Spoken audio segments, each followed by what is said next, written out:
Untuk mencegah meningkatnya kasus penularan COVID-19 di Kabupaten Muratara, pemerintah kabupaten akan melaksanakan pemberlakuan pembatasan kegiatan masyarakat atau PPKM.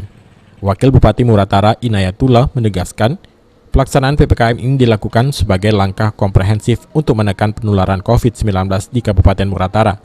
Untuk itu diperlukan mengambil langkah lebih tegas agar dapat menekan penyebaran COVID-19 di tengah masyarakat. Ia meminta kepada camat dan kepala desa mengingat kondisi yang saat ini kurang menguntungkan dan kurang baik agar dapat memberikan pemahaman kepada masyarakat untuk melaksanakan protokol kesehatan baik di rumah ibadah, tempat hajatan, dan di luar rumah yang bisa menimbulkan kerumunan.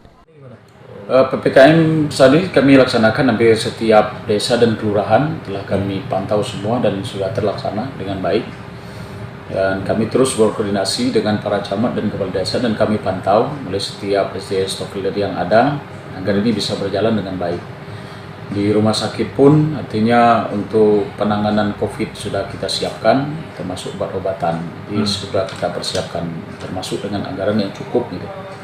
Namun imbauan kami kepada para camat, para kepala desa dan seluruh pengurus masjid melalui Dewan Masjid Indonesia bahwa untuk prokes ini tetap diterapkan dengan baik.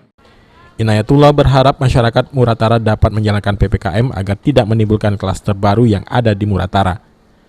Adi Arianza, PAL TV.